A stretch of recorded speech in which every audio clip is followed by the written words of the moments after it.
बेचारा, पाक साफ और दूसरों को भ्रष्टाचारी बताकर अगर केजरीवाल इस मामले से यूं ही निकलना चाहेंगे तो साहब ऐसा नहीं होने वाला है।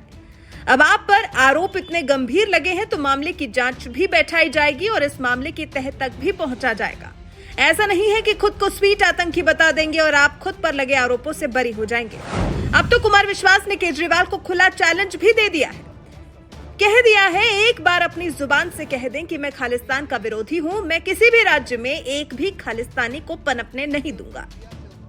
मैं कहना चाहता हूं आपके माध्यम से, मैं उसे चुनौती देता हूं। मैं यहां बैठ के कह रहा हूं, आम आदमी पार्टी का फाउंडर संस्थापक, इस देश को तोड़ने वाली किसी भी चीज के खिलाफ मैं खून की आखिरी बूंद तक लड़ूंगा। वो ये कह दे कि मैं खालिस्तान के खिलाफ लड़ूंगा, वो ये कह दे कि मैं खालिस्तानियों के खिलाफ लड़ूंगा, एक खालिस्तानी पनपने नहीं दूंगा, दिल्ली में नहीं पनपने दूंगा, किसी राज्य में नहीं पनपने दूंगा, खालिस्तान मेरे खून की आखिरी बूंद के बाद भी साकार नहीं हो पाएगा, ऐसा बोल दे। एक बार बोलेगे ना, क्या चुनाव करता है, इतनी बात कहने में क्या दिक्कत है कि मैं खालिस्तान के खिलाफ हूं। कुमार विश्वास ने यह भी कहा कि केजरीवाल खालिस्तानियों को लेकर अपना सच बता दे, नहीं तो वो दुनिया को उनकी सच्चाई बता देंगे। खैर ये राजनीतिक बात है, ज्यादा नहीं होनी चाहिए, मुझे इतना ही कहना था। बहुत धन्यवाद। एक सवाल है सिर्फ, चूंकि मैंने आम आदमी पार्टी के कई नेताओं से बात करने की कोशिश की, फोन पर तो उन्होंने बात दिया, समय नहीं दिया। उनका ये कहना है कि कुमार विश्वास साहब का पॉलिटिकल एजेंडा है, वो ये बताए कि वो किस पार्टी में हूं मैं। 2016 के आखिर में लड़ाई हुई, किस पार्टी में हूं मैं आम आदमी पार्टी से निकाला गया हूं, मैंने इस्तीफा दिया है। जो आदमी कहता था स्वराज से पार्टी है, वो जब से पार्टी बनी है तब से खुद ही अध्यक्ष बना बैठा है अपनी जेब में। और आम आदमी पार्टी के दूसरे तीसरे चौथे नंबर वाले कार्यकर्ताओं को बता दूं, ज्यादा ख्वाब मत पालो, अब दामाद जी आने वाले हैं, अब बहन जी आने वाली हैं, ये वहीं ले जाएगा और लोगों को जस्टिफाई कराएगा उन चेलों को, चिंटुओं को। जो स्वराज का शिरोमणि बनता था, जो संविधान की कसम खाता, उसने अपना ही संविधान बदल दिया कि 3 साल से ज्यादा कोई अध्यक्ष नहीं रहेगा, संयोजक नहीं रहेगा, अपना संविधान खुद बदल दिया, मैं जब तक रहूंगा तब तक रहूंगा। तो मैं किस पार्टी में हूं? मैं भारतीय जनता पार्टी में हूं, कांग्रेस में हूं, टीडीपी में हूं, तेदेपा में हूं, लेदेपा में हूं, किस में हूं मैं? कोई मिलता नहीं तो उसके लिए बोल रहे हैं, उसके लिए बोले। अरे तू इधर उधर की बात न कर भाई, ये बता कि खालिस्तान के विरोध में तेरा क्या स्टेटमेंट है, ये बता कि तेरे घर पे लोग आए थे, आते थे या नहीं आते थे, और बता दे, नहीं तो मैं बता दूंगा। कुमार विश्वास ने वो वाकया भी सुनाया जब खालिस्तानियों के समर्थकों से बात करने को लेकर वो कुमार विश्वास को रोका करते थे और कैसे उन्होंने केजरीवाल को एक दिन रंगे हाथ पकड़ लिया था। मैं तो ये पूछना चाहता हूं भाई, आपको तो किसी ने टेररिस्ट नहीं कहा, पर हां आप मुझे ये बताइए, देश को बताइए कि क्या पिछले चुनाव में आपके घर पर टेररिस्ट एसोसिएशन से सिंपैथी रखने वाले लोग, बात कराने वाले लोग आते थे या नहीं थे? जब मैंने उस पर आपत्ति उठाई थी तो पंजाब की मीटिंग से मुझे बाहर कर दिया गया था, नहीं कर दिया गया था। और मैंने एक दिन रंगे हाथ पकड़ी थी घर पे मीटिंग, बाहर एक प्रहरी भी खड़ा था कि नहीं अंदर मीटिंग चली, मैंने उसको धक्का दिया, हरियाणा का प्रहरी था वो, साइड हट। अंदर जाके देखा तो वही लोग बैठे हुए थे, मैंने कहा किनके साथ मिल रहा है? नहीं कुछ नहीं, इसका बड़ा फायदा होगा, इसका बड़ा फायदा होगा। और फिर आई भगत सिंह की बात। बड़ा खुद को भगत सिंह का चेला बताते हैं ना अरविंद केजरीवाल। कुमार विश्वास ने पूछा है, भगत सिंह अपने देश के लिए लड़े थे, केजरीवाल कौन से देश के लिए लड़ रहे हैं? भगत सिंह किसके लिए लड़ रहे थे? देश की आजादी के लिए।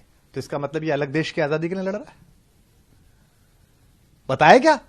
कम से कम भगत सिंह के नाम को कलंकित मत करें। तो कुछ इस तरह कुमार विश्वास ने केजरीवाल की बखिया उधेड़ दी है। केजरीवाल को खुला चैलेंज दे दिया है, स्वीकारें या फिर वो दुनिया को केजरीवाल की सच्चाई से रूबरू करा देंगे।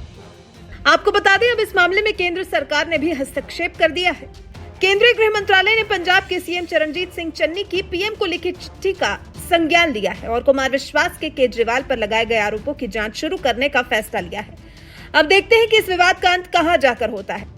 कुमार विश्वास जिस दृढ़ता से केजरीवाल को कटघरे में खड़ा कर रहे हैं, उससे मामला काफी गंभीर हो जाता है। वैसे आपका विश्वास के केजरीवाल को दिए चैलेंज पर क्या कहना है? अपनी राय हमें कमेंट कर जरूर बताएं।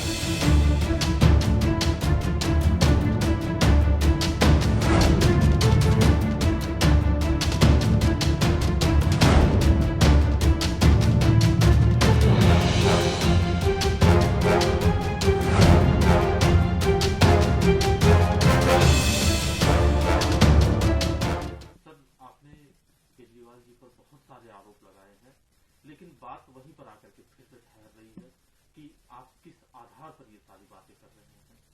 देखिए, उनकी 2 विशेषताएं हैं और 2 चीजों में वो बहुत माहिर हैं। पहला तो बड़े आत्मविश्वास के साथ सफेद झूठ बोलना कोई भी, और दूसरा एक सूरत बना के ये सिद्ध करना कि पूरी दुनिया जो है उनके पीछे पड़ी हुई है। इस प्रक्रिया से उन्होंने एक समय में पूरे देश का मूर्ख बनाया, फिर हम साथियों का मूर्ख बनाया, फिर एक प्रदेश के लोगों पर डोरा डाला। यहां तक तो बात आती जाती रही, सरकार जीते हारे, लेकिन अगर कोई देश की बात थी और मुझसे अचानक किसी इंटरव्यू में एक वाक्य निकला तो उसमें इतनी परेशानी क्यों? वो आए ना, वो बात करें यहां पर आकर। तो उन्होंने एक बार भी ये नहीं कहा। मैं तो ये पूछना चाहता हूं भाई, आपको तो किसी ने टेररिस्ट नहीं कहा, पर हां आप मुझे ये बताइए, देश को बताइए कि क्या पिछले चुनाव में आपके घर पर टेररिस्ट एसोसिएशन से सिंपैथी रखने वाले लोग, बात कराने वाले लोग आते थे या नहीं थे? जब मैंने उस पर आपत्ति उठाई थी तो पंजाब की मीटिंग से मुझे बाहर कर दिया गया था, नहीं कर दिया गया था। और मैंने एक दिन रंगे हाथ पकड़ी थी घर पे मीटिंग, बाहर एक प्रहरी भी खड़ा था कि नहीं अंदर मीटिंग चली, मैंने उसको धक्का दिया, हरियाणा का प्रहरी था वो, साइड हट। अंदर जाके देखा तो वही लोग बैठे हुए थे। मैंने कहा किनके साथ मिल रहा है? नहीं कुछ नहीं, इसका बड़ा फायदा होगा, इसका बड़ा फायदा होगा। तो वो ये बताएं, वो ये बताएंगे नहीं, बाकी सब वो तरह तरह के आरोप प्रत्यारोप करते रहेंगे। दूसरा, वो किसी प्लेटफॉर्म पे आके बहस क्यों नहीं करते हैं? मुझे वो कह रहे हैं कि कवि है, हास्य कवि है। अरे भैया, मैं तो पढ़ा लिखा हूं, थ्रू आउट फर्स्ट क्लास हूं, गोल्ड मेडलिस्ट हूं, कॉलेज में पढ़ाया है 17 साल। तुम तो एक ऐसे हास्य कलाकार को लिए घूम रहे हो जिसपे 10वीं 12वीं भी 3 बार में हुई है। तो तुम तो कल वो कोई गड़बड़ कर देगा तो तुम तो कह दोगे वो तो हास्य व्यंग के आदमी है, वो तो हास्य कलाकार है, मैं क्या करूं?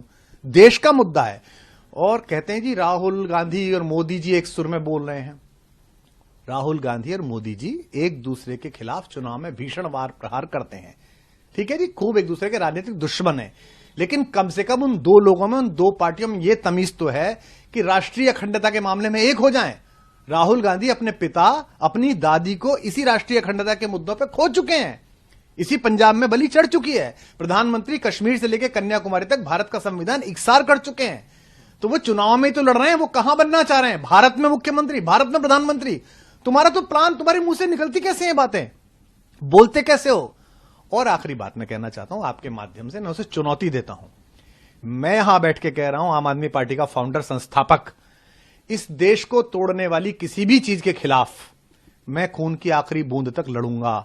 वो ये कह दे कि मैं खालिस्तान के खिलाफ लड़ूंगा, वो ये कह दे कि मैं खालिस्तानियों के खिलाफ लड़ूंगा, एक खालिस्तानी पनपने नहीं दूंगा, दिल्ली में नहीं पनपने दूंगा, किसी राज्य में नहीं पनपने दूंगा, खालिस्तान मेरे खून की आखिरी बूंद के बाद भी साकार नहीं हो पाएगा, ऐसा बोल दे। एक बार बोलेगे ना, क्या चुनाव करता है? इतनी बात कहने में क्या दिक्कत है कि मैं खालिस्तान के खिलाफ हूं? मैं कह रहा हूं मेरे खिलाफ तो प्रोपेगेंडा आपने वैश्विक करा दिया, पंजाब में चुटकुले कवि सम्मेलनों के वायरल करवा दिए, पर अब जब ये लोगों को बात पता चली कि तुम्हारा बेसिक इंटेंशन क्या है, तो कह रहे नहीं मैं तो ऐसा हूं, मेरे पीछे पड़ गए। ये विक्टिम कार्ड बहुत खेल लिया, मैं तो गरीब आदमी हूं, मैं तो फला आदमी हूं।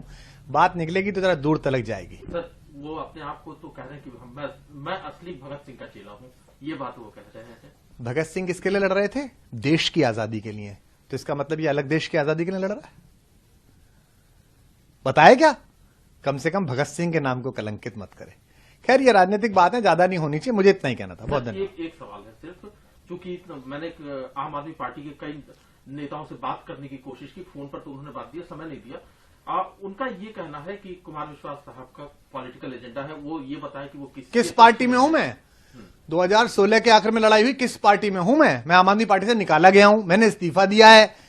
जो आदमी कहता था स्वराज से पार्टी है, वो जब से पार्टी बनी है तब से खुद ही अध्यक्ष बना बैठा है अपनी जेब में। और आम आदमी पार्टी के दूसरे, तीसरे, चौथे नंबर वाले कार्यकर्ताओं को बता दूं, ज्यादा ख्वाब मत पालो, अब दामाद जी आने वाले हैं, अब बहन जी आने वाली हैं, ये वहीं ले जाएगा और लोगों को जस्टिफाई कराएगा उन चेलों को, चिंटुओं को। जो स्वराज का शिरोमणि बनता था, जो संविधान की कसम खाता, उसने अपना ही संविधान बदल दिया कि 3 साल से ज्यादा कोई अध्यक्ष नहीं रहेगा, संयोजक नहीं रहेगा, अपना संविधान खुद बदल दिया, मैं जब तक रहूंगा तब तक रहूंगा। तो मैं किस पार्टी में हूं? मैं भारतीय जनता पार्टी में हूं, कांग्रेस में हूं, टीडीपी में हूं, तेदेपा में हूं, लेदेपा में हूं, किस में हूं मैं? कोई मिलता नहीं तो उसके लिए बोल रहे हैं, उसके लिए बोले। अरे तू इधर उधर की बात न कर भाई, ये बता कि खालिस्तान के विरोध में तेरा क्या स्टेटमेंट है, ये बता कि तेरे घर पे लोग आए थे, आते थे या नहीं आते थे, और बता दे, नहीं तो मैं बता दूंगा।